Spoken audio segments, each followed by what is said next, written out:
Ya. ¿Cómo estás, Enrique? Buen día. Desde muy temprano, casi no dormí. Ha sido una jornada extraordinaria la de ayer. Qué bárbaro, por los desafíos que plantea y por las incógnitas que nos abre.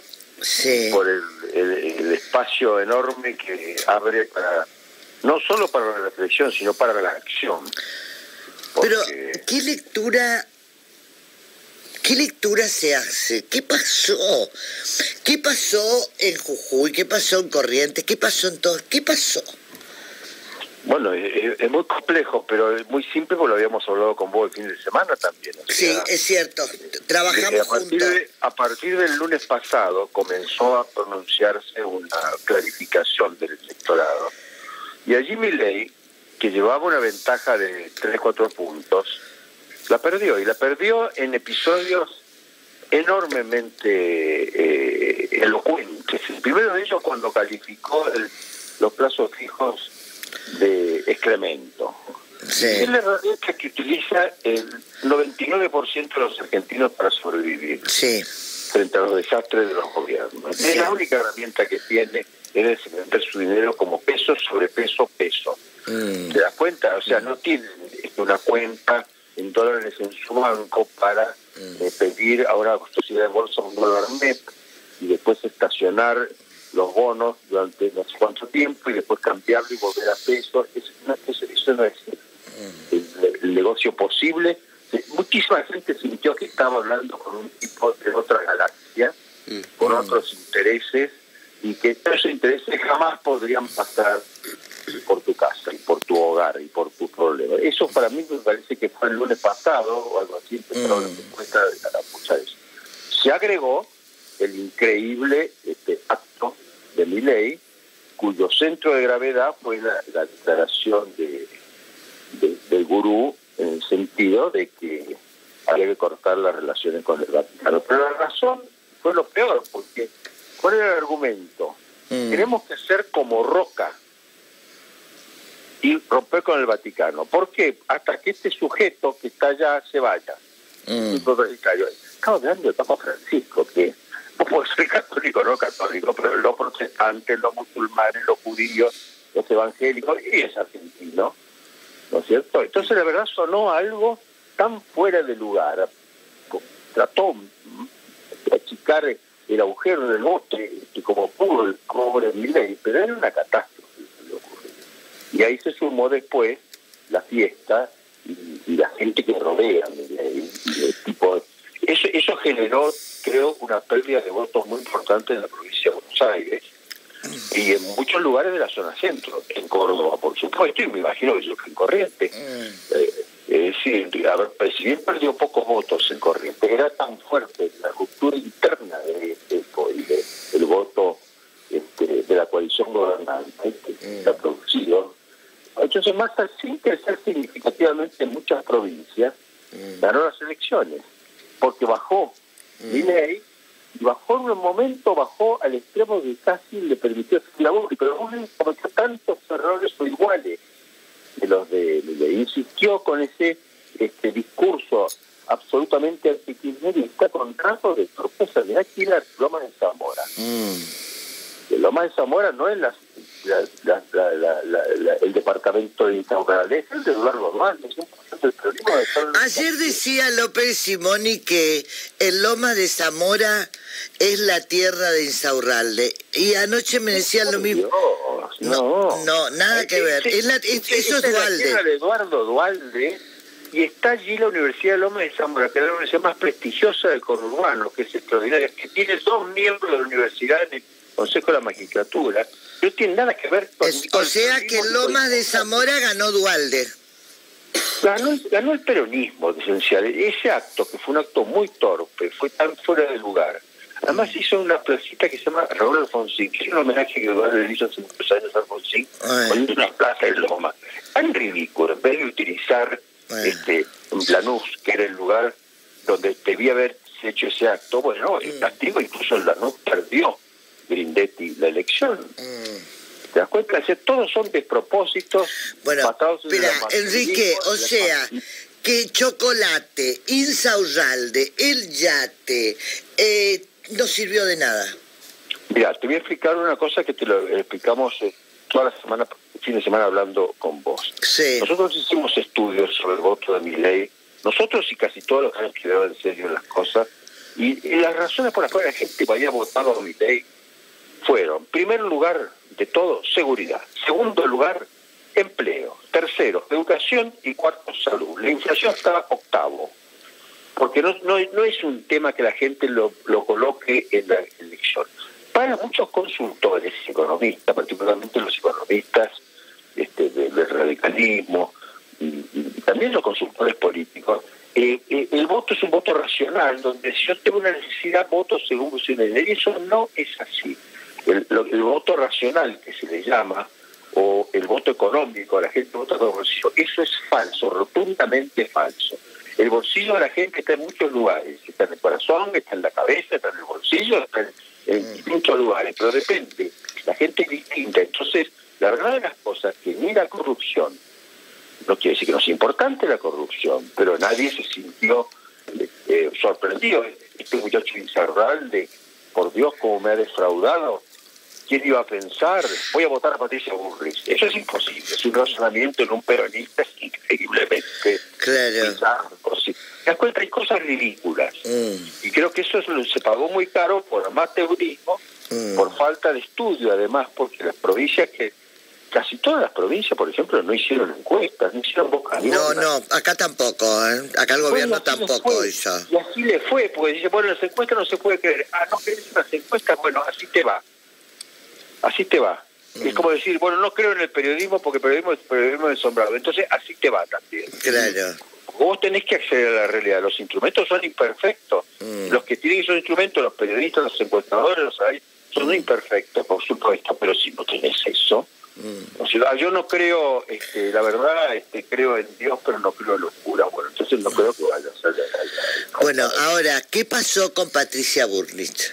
Patricia Bullrich insistió en esa campaña final, muy obcecada, que le surtió efecto adentro del PRO, frente a Rodríguez Larreta, la cual le llevó Mauricio Macri, pero esa estrategia que le sirvió dentro del PRO, afuera la dejó muy marginal. Hablando del kirchnerismo, cuando nadie hablaba del kirchnerismo, ustedes vieron el jefe ayer de Massa, no había un solo símbolo partidario de ningún tipo, salvo algún sindicato que levantó una bandera, y que seguramente fue sancionado, que creo que fue la UOCRA, quedaron fuera. El discurso de Massa, de cierre de campaña, que lo hizo en una fábrica del conurbano, se quedaron fuera la cámpora, el movimiento evita, todas las banderas fuera, no dejaron entrar, ni siquiera en las inmediaciones de la fábrica, porque es una campaña donde Massa logró, y eso hay que apuntárselo como un hecho, logró convencer a la gente que su gobierno no es este gobierno. Voy a decir, qué ridículo, por Dios,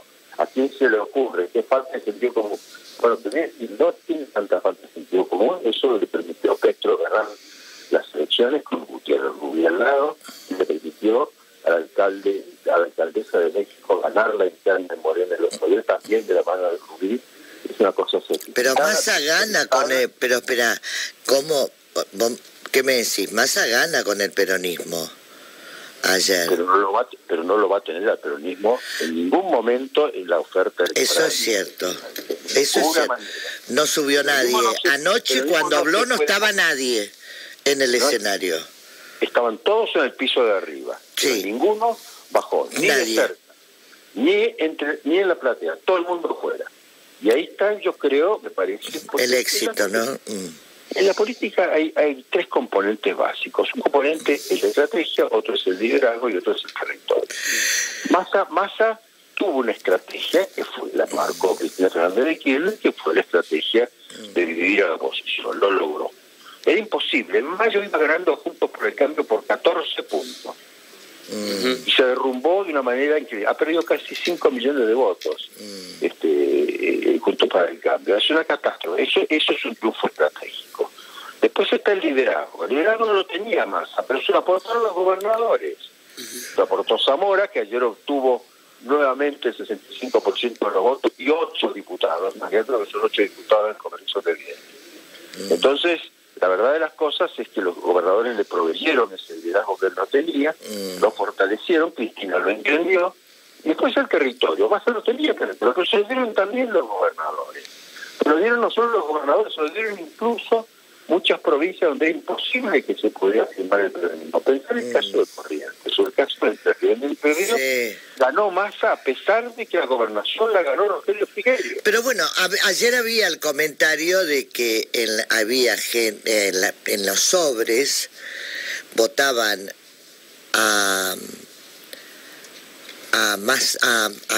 había sobre que decían votarlo a Milei y Rogelio Frigerio también, ¿no?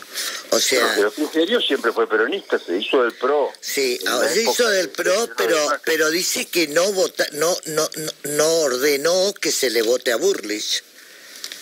No pero pidió. Por supuesto, pero lo de Bullrich era una cosa que era tan... Que había boletas a Massa, que había boletas a Massa, que había boletas a Milei, y él como candidato a gobernador, pero no a Bullrich. Bueno, es que ese corte de boleta, aparte de lo que puede ordenar o no ordenar, que eso es incomprobable, la verdad de las cosas es que la gente tiene una soberanía en su voto. Cada vez somos más independientes los argentinos. Somos independientes, estamos informados, nos protegen los medios, las redes sociales. Y hay gente que no nos gusta y no la votamos. Y si hay que cortar boleta, cortamos. Y hay gente que nos cansó y es así, yo creo que sí. Quiere decir que el sistema político funciona, no cuida, no cura, no protege, no nos permite cuidar a nuestros hijos y a nuestros viejos, pero ¿sabes qué? Funciona. Sí. En el resto de América Latina dejó de funcionar. Ahora, yo decía ayer, Enrique, que yo me encontré a la mañana laburando, mirando un poco el panorama en la escuela, mientras iba a votar a mi escuela periférica, mirando el centro, paseando un poco por las escuelas del centro y por los barrios, que vi me encontré ahí en la vereda de la escuela Belgrano, una mujer en silla de ruedas, peronista de muchos años, amiga de mi vieja, yendo a votar, ¿no? Fue muy impresionante, en todo el país. Pasó también en muchos lados. Hablando con vos nos contábamos este fin de semana para tomar un poco el termómetro de lo que venía pasando. ¿Esto pasó en todo el país, Enrique? Mira, ayer en Buenos Aires las colas de personas en sillas de ruedas, con muletas, en camillas. Sí, radicales y peronistas, como místico, ¿no? Los viejos meados salieron a defenderse del darwinismo social, ¿te das cuenta? Y los jóvenes que iban a protagonizar un gran aluvión después de las 11 o 12 cuando se levantaron, no se levantaron. Y en muchas provincias, como en Santiago, donde estoy ahora, había 41 grados, se fueron a la pileta, ¿te das cuenta? Y los viejos que estaban desde temprano haciendo cola, llevados por sus enfermeras y por todo, votaron. No se quedaron. Se dice que Esper cruzó a Milei porque ahora pide el voto de los viejos meados. Los viejos meados son los radicales que... ¿Por qué odia tanto a los radicales Milei? Qué locura, bueno, es un odio conservador. Eso, claro. Odio conservador. Cuando dice que te decía, cuando dice Venegas Lynch que hay que romper con el Vaticano, la Iglesia. El argumento es, como dijo Roca, presidente Roca, ¿no sé qué quiere decir en el país citar como fuente en vez del Apocalipsis o las cosas que citan bien de la Torá o el libro de Job, no sé? Como dijo Roca, citar a Roca, solo algunos fallos de la Corte se han atrevido a semejante nivel de porterismo. Son cosas que se pagan en muchísimas provincias donde hay mucha sensibilidad para estos temas. Mucha gente se ha metido en política sin estar preparada para la política. La política requiere muchísimos atributos. La primera de ellos, y hoy más que nunca, es escuchar. Y entender lo que escucha, porque se puede escuchar y no entender. No entender. Esa es la clave. Ojalá en todas las provincias, particularmente en Corrientes, prime el diálogo, haya escucha, vuelvan a hacer estudios profundos de lo que ocurre y escuchen y atiendan a lo que clama una sociedad que tiene respuestas diferentes a problemas diferentes. Pasó otra cosa en Corrientes y en el país. Los votos de Larreta no fueron a Juntos por el Cambio. Muchos de ellos se votaron a otras personas. Y también en Corrientes pasó.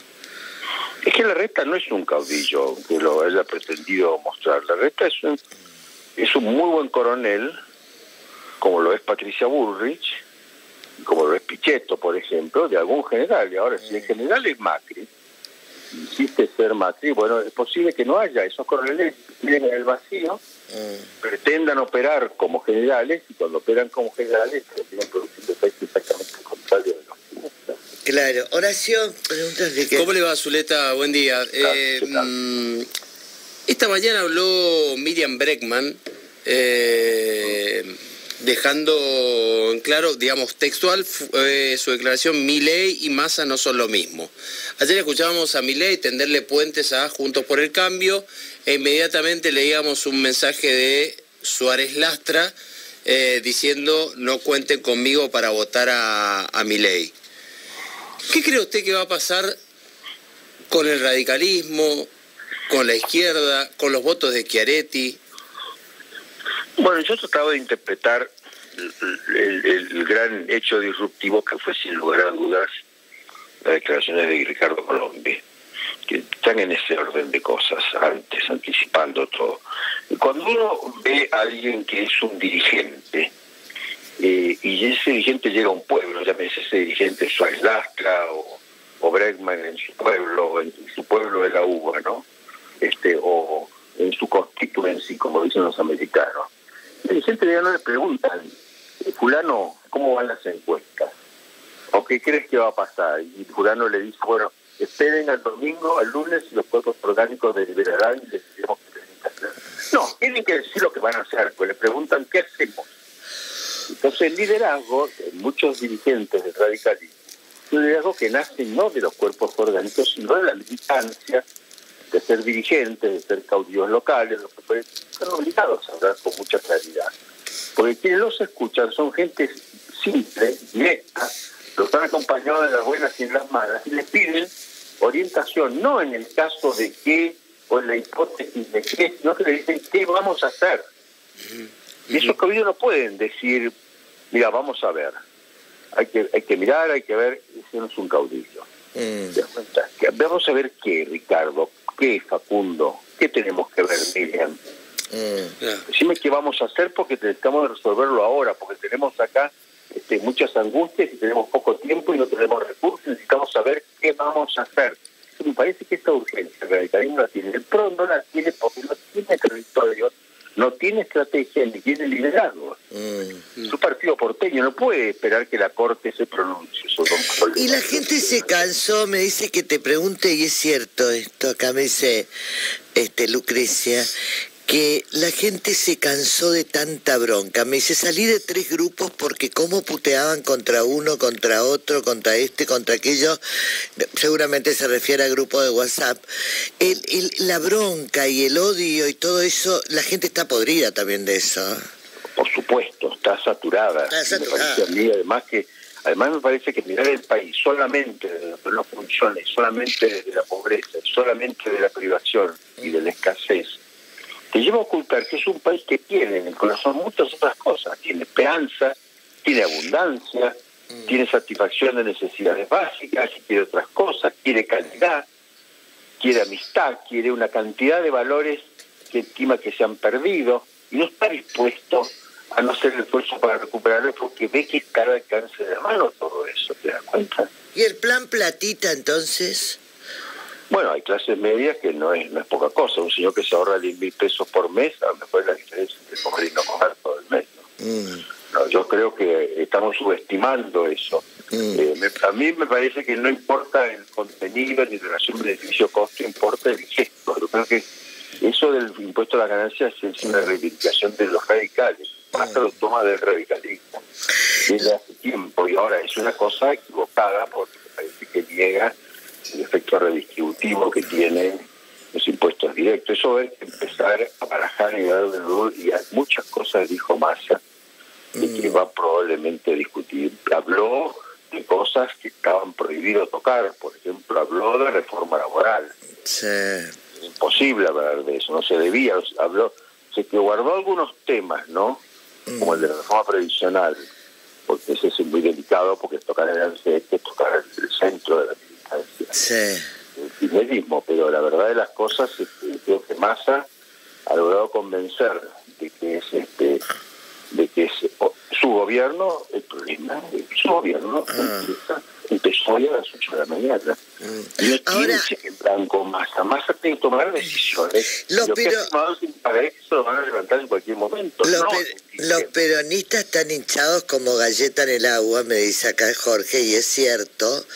Acá en Corrientes también están muy hinchados, pero hay que ponerse a laburar, no me parece, porque viste que no, por supuesto, cualquiera que se confunda la gordura, la gordura con la hinchazón o el aserrín con el pan rallado. Y nadie tiene la vaca atada, ¿viste? La gente hace lo que se le canta con el voto y le importa 3 carajos todo y usa el remis de fulano y se va y hace en la urna lo que se le canta, ¿no? Y que esto es así, ¿viste?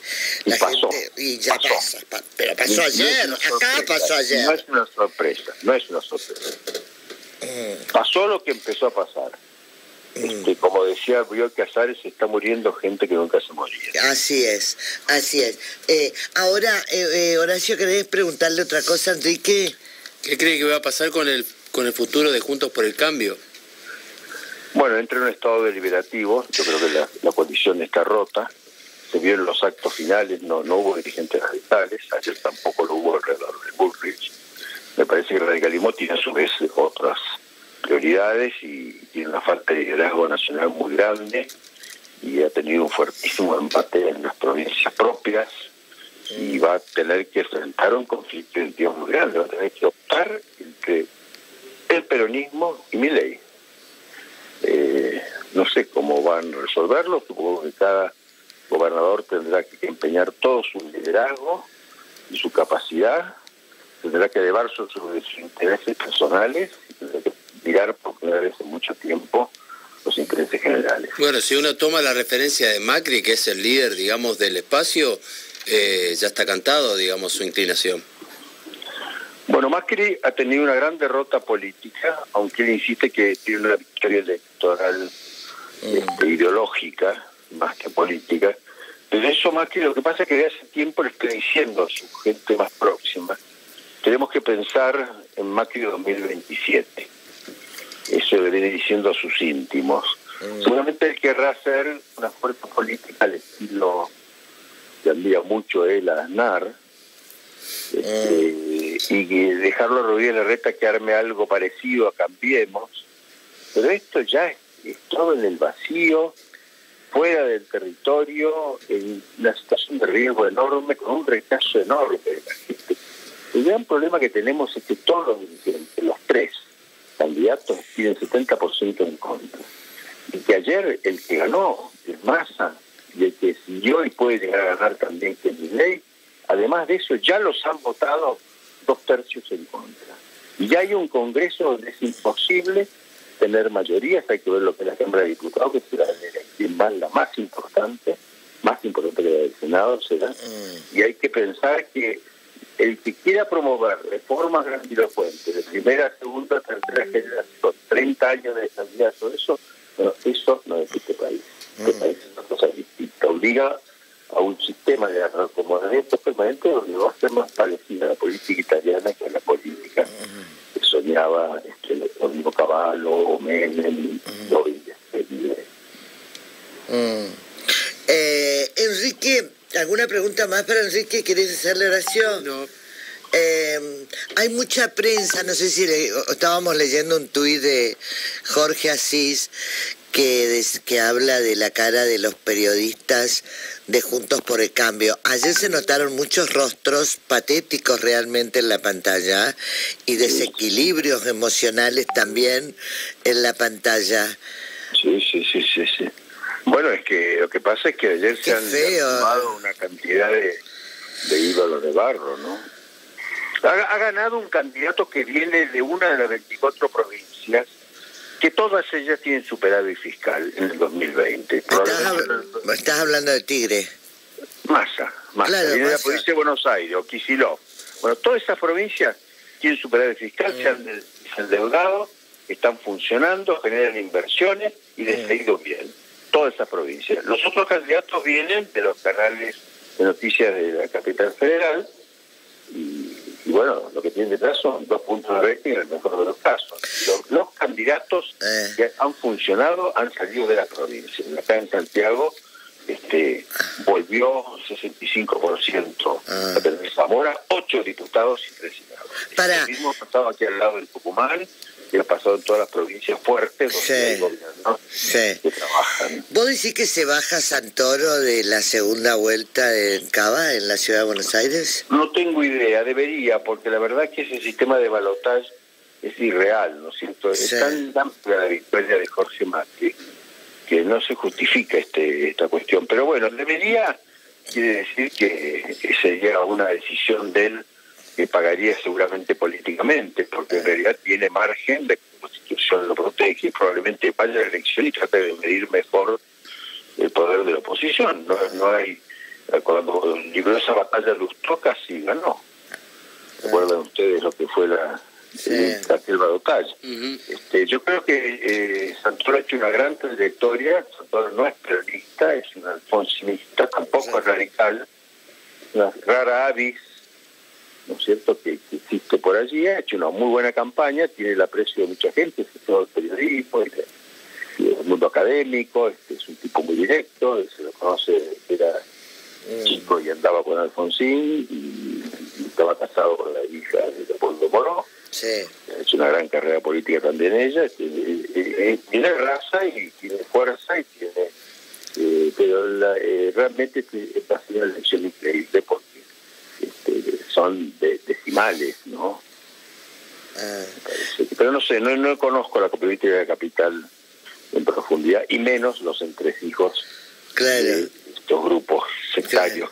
Claro. Porque el propio Jorge Macri fuera de Buenos Aires. Claro, sí. Enrique, gracias como siempre, un cariño. Bueno, gracias a todos, un gran abrazo y mucha suerte a todos los correctivos. Ahí está, muchas gracias. Enrique Zuleta Puseiro hablando un poco con nosotros.